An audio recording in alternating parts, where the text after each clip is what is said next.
Yang kedua, sekarang setelah Nabi Zakaria dapat keajaiban anak yang soleh banget, sampai Allah kisahkan di ayat 13 gimana solehnya dia, 14, 15 dan seterusnya. Sekarang kita baca kisah kedua, yaitu kisah Sayyidah Maryam, yaitu ada di ayat 26. Petikannya ada di, cuplikannya ada di ayat 26. Kalau kisah Maryam mah dimulai dari ayat 16 ya.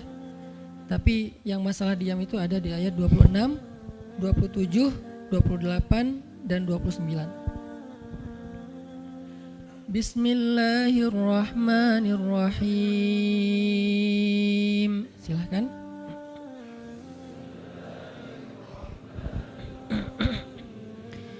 Fakuli washrabi wa qarri aina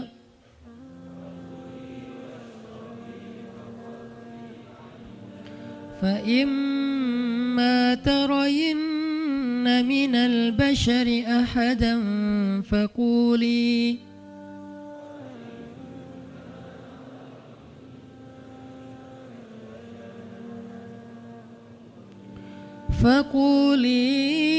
inni nadartu lirrahmani sawman falan ukallimal yawma insiya.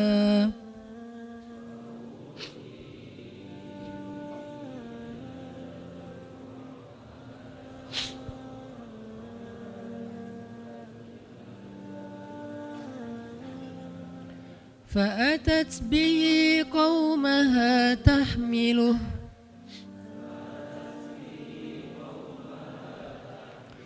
قالوا يا مريم لقد جئت شيئا فريا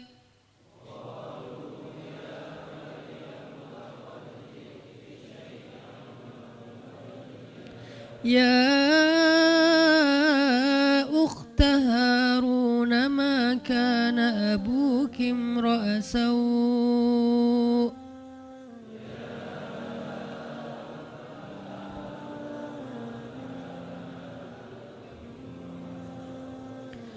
ما كان أبوك امرأ سوء وما كانت أمك بغيا.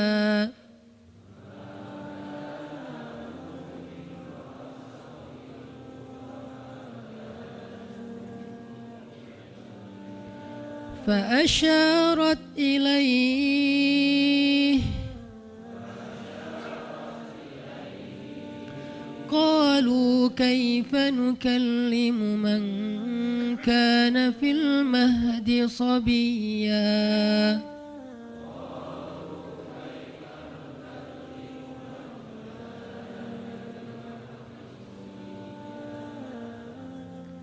Dan maka makan dan minumlah dan bersenang hatilah engkau wahai Maryam, dan jika engkau bertemu dengan seseorang katakanlah sesungguhnya saya telah berazam untuk berpuasa pada hari ini dan saya tidak akan berbicara dengan manusia pada hari ini.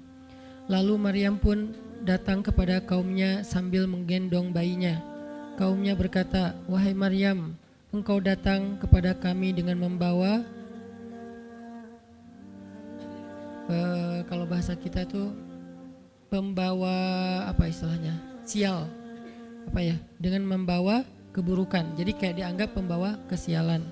Wahai saudari Harun, sesungguhnya ayahmu bukanlah seorang yang nista ataupun pendosa, dan begitu juga dengan ibumu bukanlah perempuan yang hina. Lalu Maryam memberi isyarat, fa asyarat ilaih, memberi isyarat dengan menunjuk ke arah bayinya.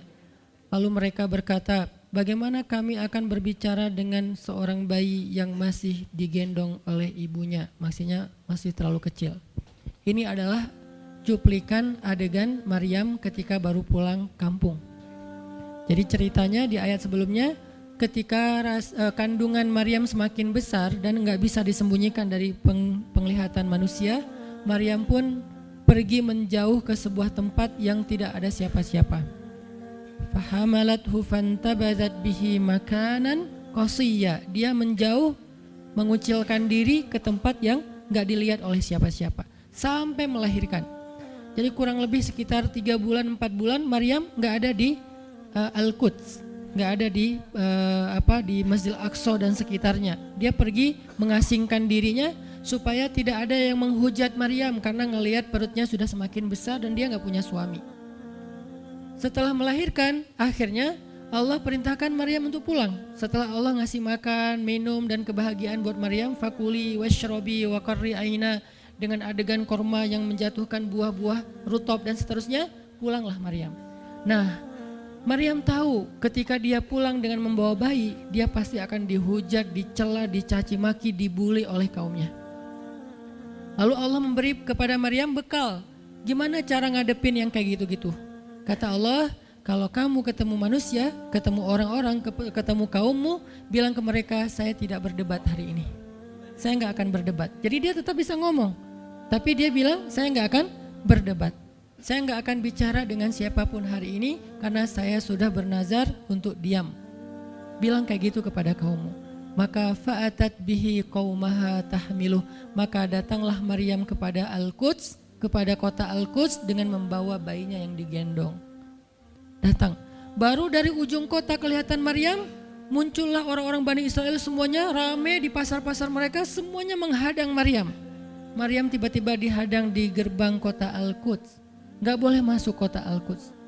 Tadinya ada yang satu orang lihat, Maryam, langsung dia datang ke kota, dia umumkan ke semua orang, wahai Bani Israel, perempuan yang hina yang kita cari-cari sekarang sudah datang membawa bayi haramnya, membawa bayi selingkuhnya, membawa bayi hasil zinanya. Akhirnya orang-orang yang ada di Masjidil Aqsa, yang ada di rumah-rumah, yang ada di pasar, semuanya berkumpul di depan gerbang kota. Menghalang Maryam masuk. Kebayang gak perasaan Maryam? Padahal dia itu lahir di situ, dia beribadah di situ, ayahnya orang situ, ulama pula, pamannya Nabi pula di situ, tapi dia sekarang dihadang oleh semua penduduk Al-Aqsa, penduduk Al-Quds, Bani Israel. Ketika Maryam mendekat, mereka mengatakan, ya Maryam, laqad ji'ti syai'an fariya. Ini bahasa Al-Quran. Kalau aslinya lebih tercela daripada ini, karena ini bahasa Al-Quran yang tinggi, Allah menggunakan bahasa simbolik saja. Yang terjadi, mereka mencela Maryam. Mereka bilang, Maryam kamu pembawa sial, Maryam kamu perempuan hina, Maryam kamu tukang zina, Maryam kamu selingkuh, Maryam kamu ternyata pelakor, segala macam. Kebayang gak seorang perempuan yang mulia dituduh dengan kata-kata kayak gini? Sedih, pengen jawab, pengen bilang saya ini gak pernah berbuat dosa, ini nih Allah yang ngasih kepada saya gak punya suami dan saya diberikan anak yang suci dan segala macam. Enggak. Tanya kepada Zakaria kalau gak percaya, saya punya buktinya segala macam. Gak usah, diam aja. Maryam bisa ngomong kalau mau. Maryam by the way adalah perempuan secerdas Sayyidah Aisyah. Dia itu kayak Aisyah cerdasnya, kayak Khadijah bijaksananya, kayak Fatimah lembutnya, kayak Asiyah sabarnya. Maryam itu istimewa. Sampai sebagian ulama mengatakan Maryam satu-satunya nabi dari perempuan. Satu-satunya nabi dari golongan perempuan. Sebagian kecil ulama ada yang menyebutkan demikian. Sehingga mereka menyebut Maryam alaihassalam. Saking Maryam ini keren banget, istimewa banget. Tapi jumhur ulama sejarah mengatakan Maryam bukan nabi, tapi dia perempuan solehah, orang soleh, bahkan satu dari 4 perempuan sempurna di muka bumi dan tidak ada yang kelima. Cuman ada 4. Kamula minar rijali katsir, kata Nabi. Laki-laki yang sempurna itu banyak, yaitu para rasul dan para nabi. Walam yakmul minan nisa illa arba'ah, tidak ada perempuan yang sempurna kecuali 4. Asiyah istri Fir'aun, kemudian Maryam anaknya Imran, kemudian Khadijah istri Rasulullah dan Fatimah bintu Rasulullah. Artinya Maryam ini istimewa banget. Dia kalau mau argumen, dalilnya lebih banyak daripada para rabi-rabi Yahudi yang ada di situ. Karena ketika Maryam dulu berkhidmat di Masjidil Aqsa, Maryam itu nggak belajar seperti yang lain-lain. Karena kan dulu orang Bani Israel itu paling anti sama cewek ya. Buat mereka perempuan itu kasta kedua. Seolah-olah perempuan itu nggak punya hak yang sama dengan laki-laki. Laki-laki punya hak belajar. Di Masjidil Aqsa perempuan nggak boleh. Ini kesenjangan gender di masa Bani Israel dulu. Jadi kalau ada yang mau nuduh Islam sebagai tidak memperhatikan masalah gender, dia harusnya baca sejarah. Justru Islam, Al-Quran, Taurat, Injil mengangkat perempuan untuk setara dengan laki-laki. Awalnya perempuan itu hina di masyarakat Bani Israel, dianggap pembawa sial. Sampai masyarakat jahiliyah sebelum Islam datang, apa yang terjadi dengan bayi perempuan? Dibenamkan dalam pasir hidup-hidup, dibunuh, dilempar dari bukit supaya mati langsung seketika. Kenapa? Termasuk Umar pernah membunuh bayi perempuan. Umar radhiyallahu an. Kenapa dia sedih banget? Karena dia ingat masa lalu ketika dia pernah membunuh bayi perempuan. Kenapa mereka membunuh bayi perempuan? Karena dianggap perempuan ini membawa sial. Tapi datang Islam mengubah tradisi itu. Mengubah persepsi publik. Yang tadinya perempuan dianggap hina, dalam Islam dikatakan surga ada di bawah telapak kaki ibu. Muncul harga diri perempuan naik. Apalagi sebaik-baik kalian yang paling baik untuk istrinya dan aku yang paling baik untuk istriku di antara kalian. Muncul lagi hadis, kalau seandainya laki-laki mau bersabar terhadap istrinya, maka harusnya dia bersabar 70 kali sehari kalau dia disakiti oleh istrinya. Yang ke-71 baru dia boleh marah. 70 belum boleh marah. Jadi perempuan, ibu-ibu, istri kalau mau bikin suaminya sebel sampai 69. Atau 70 boleh lah. Tapi yang ke-71, nah ini udah layak dimarahin. Tapi kan gak pernah ada sampai 70 kan. Paling juga 10%-nya lah, 7 kali sehari. Dan itu istiqomah setiap hari. Hari ini kok kamu gini lagi sih, kemarin udah beda hari. Jadi beda hitungannya, 0 lagi mulai dari awal. Tapi nanti ada hadis penyeimbang. Nabi itu kan bijaksana banget. Yang diajarin bukan cewek doang, cowok juga diajarin. Ketika hadisnya supaya memuliakan perempuan ada, nanti ada lagi hadis laki-laki. Seandainya seorang perempuan menjilat luka dan darah dan nanah di tubuh suaminya, itu belum bisa membayar satu saja kebaikan suami kepada dia. Jadi menjilat lukanya aja belum bisa bayar kebaikan, terus ngapain marah-marah coba. Sehingga dua-duanya ada nasihat untuk suami. Kalau istrinya lagi ngambek, namanya juga lagi sedih, ya udah kamu sabar aja 70 kali. Untuk istri jangan ngambek, karena kalau kalian berbuat baik aja belum bisa bayar kebaikan mereka. Terus gimana dong Ustadz? Ya udah, sekarang solusinya adalah sama-sama mengambil sisi baiknya. Kayak gitu nasihat Nabi. Makanya saya agak kurang setuju kalau khutbah Jumat itu memakai hadis menjilat darah dan nanah. Karena yang dengar suami. Wah bener nih khutbah Jumat, saya senang banget khutbah Jumat hari ini. Pulang-pulang, mah tadi khutbah Jumat keren banget. Nih mah, kebenaran aku catat. Nih mah, gak bisa. Kalau khutbah Jumat pakailah hadis sabar 70 kali. Menasihati suami. Kalau majelis taklimnya ibu-ibu, masalah tadi seandainya saya boleh menyuruh manusia sujud kepada manusia, saya suruh sujud istri kepada suami. Masing-masing ada hadisnya, jangan disilang. Ini gak bijak dalam ceramah, karena harusnya memberi nasihat yang bisa memperbaiki, bukan menambah tuntutan baru. Wah benar nih kalau suami saya dengar, untung harusnya suami saya datang, Ustadz boleh enggak acara selamatan di rumah saya nanti temanya ini gitu. Kalau perlu ngundang Ustadz yang dia kenal, request dulu untuk ngemojokin pasangan, ini enggak bijak. Balik lagi ke cerita tadi, Maryam tuh pintar banget, cerdas banget. Dari kecil dia udah hafal Taurat. Ibarat anak sekarang hafal Quran. Dan lebih sulit ngafal Taurat daripada Quran. Kenapa? Karena bahasa Al-Quran itu sastra banget. Jadi ngafalnya itu kayak ngafal syair. Itu aja udah susah kan? Kebayang gak ngafal Taurat? Lebih sulit lagi tuh. Dan Maryam dari usia di bawah 5 tahun udah khatam Taurat. Udah tahu tafsir Taurat usia 7 tahun. Bahkan saking keren dan pinternya Maryam, kadang-kadang ketika Maryam ngobrolin tentang Taurat sama Zakaria, itu Zakaria sampai geleng-geleng kepala. Maryam, gitu maksudnya? Sampai nanya ke Maryam, gitu om maksudnya. Maryam ngomongnya ke Zakaria udah kayak ngajar gitu, saking pinternya Maryam. Jadi hadis-hadis Zakaria Maryam hafal. Kan para anbiya tuh punya hadis kan. Hadis Zakaria dihafal oleh Maryam. Tauratnya Musa dihafal oleh Maryam. Kebijaksanaan para nabi dihafal oleh Maryam. Dia dari usia 10 tahun itu udah jadi ulama besar Maryam. Artinya kalau misalnya orang mau berargumen dengan Maryam, dia punya banyak bahan. Dia punya banyak narasi. Dia lagian Maryam itu pintar ngomong. Tapi Maryam diam. Jadi kalau kita ngerasa pintar ngomong, pintar komen, pintar apa, tetap aja kita punya alasan harusnya kita diam. Karena Maryam yang lebih daripada kita ternyata juga diam. Akhirnya Maryam diam. Dikatakan ya ukhta Harun. Diingatkan lagi dengan kemuliaan keluarga Imran. Ya ukhta Harun ma'akana abuki imra'asau.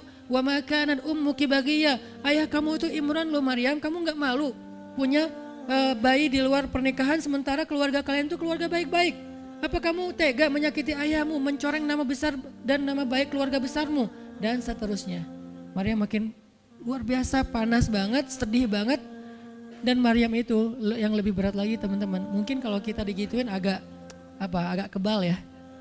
Terutama cowok lah. Cowok kalau digituin agak kebal karena emang kurang berperasaan sih kalau cowok ya. Coba lihat dari angle cewek. Cewek itu lebih peka loh dari kita. Kita mah mungkin lebih mudah lah diam. Diomelin, diam aja. Karena kita kan orangnya agak santuy gitu kan. Kalau cewek itu gak bisa gitu. Makanya lihat angle ini dari angle cewek. Kalau tadi Zakaria, sekarang Maryam. Dan Maryam lebih peka daripada semua cewek yang ada di muka bumi. Lebih perasa lagi daripada perempuan yang ada di muka bumi. Sangat-sangat pemalu. Saking pemalunya, ketemu cowok keren, ta'awuz coba. Cewek itu perasaannya lebih dalam daripada kita. Jadi kalau misalnya cewek-cewek, Maryam tuh gak punya, ketemu cowok keren aja dia ta'awuz. Siapa cowok keren yang ditemui Maryam? Jibril. Gabriel loh yang ditemuin. Dan waktu itu Jibril menjelma. Apa? Fatamassala laha basyaron sawiyya. Jibril menjelma sebagai basyaron sawiyya. Allah yang ngomong tuh, cowok keren. Allah yang bilang keren. Kalau kita merasa udah paling keren, menurut Allah biasa-biasa aja. Karena Allah pernah menciptakan Yusuf, Allah pernah menciptakan Muhammad, Allah pernah menciptakan Yahya. Kita merasa paling keren, Allah pernah menciptakan Sarah, perempuan paling keren juga, Aisyah, Fatimah. Jadi buat kita kayak udah kegeeran paling keren se-Bandung gitu kan ya. Menurut Allah mah biasa. Kalau Jibril, Allah sendiri yang bilang dia tuh emang keren. Jibril emang bukan malaikat, tapi kalau ketemu manusia, kecuali para nabi, Jibril itu menjelma sebagai manusia. Supaya tidak terlihat wujud aslinya, karena gak kuat orang ngelihat wujud aslinya Jibril. Nabi Muhammad aja pertama ngelihat Jibril dengan wujud aslinya pas di Gua Hira itu lari tuh. Takut, saking ngerinya Jibril tuh. Jangankan manusia, malaikat aja segan sama Jibril. Jibril lewat malaikat. Gak berani malaikat. Kenapa saya bilang kok disegani? Allah yang bilang di Al-Quran. Dia itu malaikat yang disegani. Dzu mirratin. Dzu mirrah kalau bahasa kita malaikat yang sangat berwibawa. Sehingga di antara malaikat aja gak ada yang sembarangan bicara sama Jibril. Mau bicara sama Jibril kayak aduh segan malu gitu malaikat. Cuman gak pakai itu mah Sunda ya. Pokoknya malaikat mah gak berani ngomong sama Jibril saking segannya. Kenapa? Gagah banget wujud aslinya. Ketika dia membentangkan sayapnya itu sayap menutupi timur dan barat. Jadi matahari, bulan, bintang udah gak kelihatan. Yang kelihatan cuma Jibril dengan keagungannya. Itu belum Allah ya, baru ciptaan Allah. Jibril salah satu makhluk Allah yang paling agung. Sehingga saking kerennya Jibril, Allah gak menyebutnya dengan nama malaikat. Padahal golongannya malaikat, tapi Allah menyebutnya dengan Ruhul Quds, Roh Kudus, yaitu Jibril. Nah ketika ketemu dengan Maryam, Jibril bermisal itu menjelma sebagai basyaron sawiyya, cowok keren banget. Saking kerennya Jibril, Umar aja terkesima ngeliat Jibril. Pernah Jibril datang ngajarin iman, Islam, ihsan kepada Nabi Muhammad. Dan Umar ngelihat Jibril terkesima, gak bisa ngomong, diam aja. Benar-benar speechless banget nih Umar. Jibril udah pulang, baru Nabi nanya, Umar tahu gak itu siapa? Hah, apa Rasul? Gitu, saking masih kayak terkesima. Apa Rasul? Tahu gak barusan siapa? Siapa ya Rasulullah? Saya gak kenal orang itu, kok keren banget. Kata Rasul, itulah Jibril. Masya Allah itu Jibril. Ya Alhamdulillah bisa ngelihat Jibril langsung, tahu gitu tadi. Gitu ya. Kalau bahasa kita mah udah langsung pengen foto-foto kan sama Jibril. Kebayang gak cowok sekarang lihat Jibril? Baru lihat artis Korea aja kita udah kayak gimana kan, BTS atau apa, udah segala macam, udah guling-guling, udah gigit jari, baru BTS doang. Kadang-kadang gak ngelihat BTS langsung, cuma lihat di TV doang udah aku gak bisa gini, aku gak bisa gitu kan ya. Belum ketemu Jibril loh. Jadi gak ada lah artis sekeren Jibril. Baru Yusuf aja udah pada ngiris tangan, belum malaikat. Sampai ketika cewek-cewek ketemu Yusuf, mereka bilang apa? Ini bukan manusia, ini malaikat. Jadi gantengnya Yusuf tuh bukan ganteng-ganteng apa? Itulah. Ganteng kok hewan gitu kan. Ini ganteng-ganteng malaikat. Belum ada tuh film atau sinetron itu. Yusuf itu ganteng-ganteng ganteng-gantengnya tuh malaikat. Levelnya tuh level malaikat. Jadi kalau ada Jibril, ada Yusuf kayak, nih yang mana Yusuf, mana Jibril ya? Keren dua-duanya. Nah Jibril datang ketemu Maryam bukan di atas panggung rame-rame. Berdua coba, intimate banget kan? Kalau di atas panggung teriak-teriak gak keren lah, biasa aja. Ini tuh berdua, private banget. Di satu ruang kecil, berdua gak ada yang tahu, tiba-tiba Jibril berdiri di depan Maryam senyum dengan khas senyumnya malaikat yang mematikan gitu. Maryam pas buka mata lagi zikir ngelihat Jibril depan matanya keren banget. Langsung Maryam bilang apa? A'udzubillah. Cie, wibawa banget kan Maryam? A'udzubirrahmani minka in kunta taqiyya. Jadi emang elegan sih orang-orang soleh tuh. Dia langsung nunduk, dia bilang A'udzubirrahmani minka in kunta taqiyya. Aku berlindung kepada Allah yang Maha Rahman. Kenapa ngomongnya Rahman? Karena keren. Kalau enggak keren, a'udzubillah. Karena keren, A'udzubirrahman. Tapi masih ta'awuz, cuman pakainya Rahman. Karena Allah tuh Maha Pengasih yang udah bikin kamu tuh keren. Diksinya luar biasa ya. Maryam gak bilang A'udzubillahi minasyaitonirrajim. Enggak, ini enggak layak dibilang syaiton, ini terlalu keren. Jadi gak bisa A'udzubillah, A'udzubirrahman. Berarti Maryam tuh pinter. Sampai dia bisa memilih diksi Asmaullahil Husna. Dia nggak pakai diksi Allah, dia pakai diksi Ar-Rahman. Karena yang datang itu wajahnya tuh wajah orang baik, tapi keren. Akhirnya, A'udzubirrahmani minka in kunta taqiyya, kata Maryam. Jibril juga elegan, faham maksud Maryam. Maksudnya, kamu siapa? Itu pertanyaannya. Maryam nggak nanya, kamu siapa ya? Enggak gitu. Kan gaya culun-culun kayak caper gitu kan. Kamu siapa ya? Aku ada salah sama kamu. Enggak gitu sih Maryam ngomongnya. Saking elegannya Maryam, dia nanya kamu siapa tapi pakai kalimat zikir. Keren gak sih? Kita kadang-kadang zikir, A'udzubirrahmani minka in kunta taqiyya. Artinya apa Mbak? Sama-sama gak elegan ya. Kalau Maryam sama Jibril dua-duanya elegan. Bahasa orang elegan itu emang banyak kode sih. Jadi kita mah yang polos-polos kayak gini, yang remeh-remeh rempeyek gak jelas gini, ya nggak akan paham kalau nggak baca tafsir. Makanya kalau mau theater of mind, baca Quran itu pakai tafsir, pakai kisah, baru kita ngerti kondisinya. Oh gitu banget ya, dahsyat banget ya kejadian waktu itu. Jibril datang dengan wujud yang kerennya. Maryam pengen nanya kamu siapa? Kok tiba-tiba masuk ruangan saya? Tapi bahasanya A'udzubirrahmani minka in kunta taqiyya. Aku berlindung kepada Allah yang Maha Baik darimu kalau kamu takut kepada Allah. Maksudnya kamu siapa? Takut gak kamu sama Allah? Baru Jibril mengatakan, saya adalah utusan Allah, berarti malaikat, untuk memberi kabar kepadamu kalau kamu akan punya anak. Baru Maryam melihat, gimana saya punya anak? Ya udah ada obrolan nih. Dan mereka udah biasa aja, oh Jibril, saya kira siapa? Udahlah, gak mungkin. Artinya udah kayak gitu nih kesolehan Maryam. Artinya Maryam itu orang yang sangat peka banget, perasaannya dalam banget. Terus nanti ketika Maryam melahirkan anak, tahu gak kata-kata Maryam apa? Ya laitani mittu qabla hadha wa kuntu nasyam mansiya. Saat Maryam merasakan sakitnya kontraksi, mau melahirkan Isa, Maryam itu sambil kontraksi sambil bilang ya laitani mittu qabla hadza wa kuntu nasyan mansiya. Aduhai seandainya saya mati aja sebelum kejadian ini dan saya dilupakan oleh manusia seolah-olah saya tidak pernah ada. Kenapa Maryam ngomong kayak gini? Maryam ngebayangin betapa malunya dia nanti kalau harus membawa bayinya ketemu Bani Israel yang pada bawel. Bani Israel itu terkenal kaum yang paling bawel. Bawelnya banget. Kalau kita baca Al-Baqarah itu isinya kebawelan Bani Israel. Kata Nabi Musa, sembelihlah Al-Baqarah. Al-Baqarah itu kan banyak, yang warna apa? Cari yang warnanya bersih. Yang bersih kan juga ada belang-belangnya gak dikit. Terus yang beratnya berapa kilo, yang dari mana, dari Bali atau NTB atau dari mana, bawel banget. Udahlah cari aja seekor sapi, sembelih beres. Tapi nanya lagi, bertele-tele. Itulah Bani Israel. Dan Maryam tahu banget karakter kaumnya.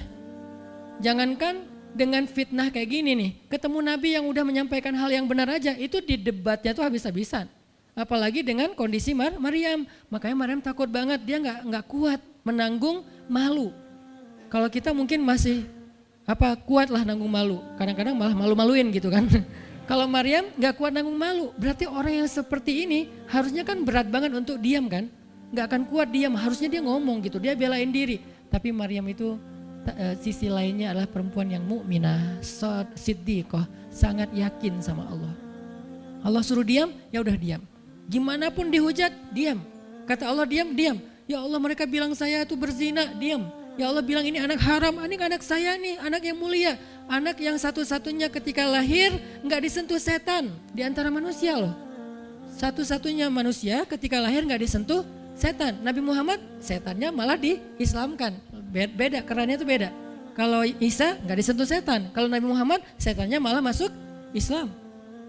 Masing-masing punya keistimewaan lah. Tapi satu-satunya manusia yang lahir nggak disentuh setan cuman Isa. Kita semuanya pernah disentuh. Lahir langsung.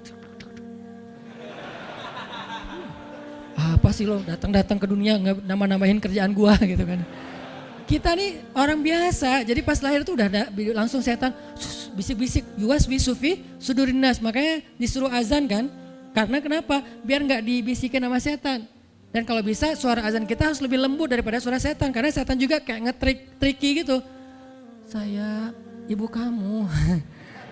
Anak bayi dinina bobokan sama setan, hiduplah iblis gitu-gitu kan. Jadi kayak di dokter nama setan, iblis itu keren, iblis itu soleh, iblis itu baik, tapi pakai bahasa nasyid.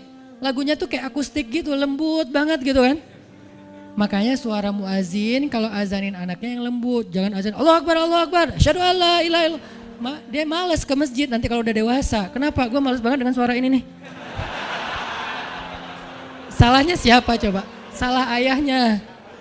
Belajar azan di Al-Latif sama Muzammil sama Teras Tafiz. Biar azannya tuh kayak Allahu Akbar. Bayinya senyum-senyum. Ntar gue bisa lebih dari itu. Canda. Intinya adalah Maryam itu pemalu banget. Jadi dia bisa banget untuk ngebales. Tapi dia diam. Sampai akhirnya fa'asyarat ilaih. Dia memberi isyarat. Arti memberi isyarat dia nunjuk ke arah Isa alaihissalam yang masih digendong, kalau kalian mau ngomong aja sama bayinya. Allah yang nyuruh kayak gitu. Makin kayak marah dan makin menjadi-jadi orang Bani Israel ketika Maryam memberi isyarat nunjuk ke arah Isa. Mereka bilang, "Ya Maryam, kamu udah gila apa? Sekarang kamu nyuruh kami bicara dengan bayi yang masih dalam gendongan ibunya?" Benar, Maryam tuh ternyata udah stres gila. Dia gara-gara ditinggal sama selingkuhannya, sekarang dia jadi orang gila. Wah, luar biasa tuduhan kepada Maryam. Maryam diam aja sedih, nahan air mata. Tapi bukan emotikon yang menggenang air mata di sini ya. Nahan aja air mata sampai kemudian Allah datangkan keajaiban, jadikan bayinya bicara. Qala, Isa bicara. Panjang lagi omongannya Isa. Ibuku ini baik, ibuku begini-begini, saya itu hamba Allah, saya itu anak yang suci, saya itu begini-begini, sampai beres baru mereka pada pulang karena mereka merasa terbantahkan semua tuduhan palsu mereka kepada Maryam. Masuklah Maryam, disambut mulia oleh beberapa orang. Maryam itu perempuan mulia, Allah mendatangkan dia sebagai keberkahan. Tadi dituduh pembawa sial, sekarang disebut pembawa berkah. Mulailah Maryam terkenal. Isa dididik, kemana Isa pergi, anak-anak kecil segengnya Isa pengen jadi temannya Isa. Gue temannya Isa lo, gue temannya Isa lo. Gak lama kemudian Isa jadi temannya Yahya. Ketika dia udah bisa main sama Yahya, main berdua sama Yahya. Kemana-mana berdua, Yahya, Isa. Tapi usianya agak jauh berbeda. Ketika Yahya udah masuk SD, Isa barulah lahir. Jadi kayak agak sekitar 7-10 tahun lah kurang lebih mereka jarak usianya. Tapi pas Isa udah remaja, mereka udah nyambung ngobrol. Nah, kelebihan masing-masing, kalau Yahya ini penghafal kitab Taurat, datang Isa, Yahya menghafal kitab Injil. Yahya Nabi, Isa Rasul, satu level di atas Nabi. Kalau Nabi mengikuti ajaran Rasul sebelumnya, kalau Rasul membawa ajaran baru. Jadi sebelum Isa lahir, Yahya mengikuti ajaran Musa dengan kitab Tauratnya. Setelah Isa lahir, Yahya mengikuti ajaran Isa dengan kitab Injilnya. Jadi bisa dibilang Nabi yang mengikuti dua ajaran Rasul, Yahya alaihissalam. Dia menghafal dua kitab suci sekaligus, Taurat dan Injil. Perempuan Maryam radhiyallahu anha, dia menghafal kitab Taurat dan Injil dari anaknya sendiri. Inilah kisah Maryam yang mendapatkan keajaiban dengan cara diam.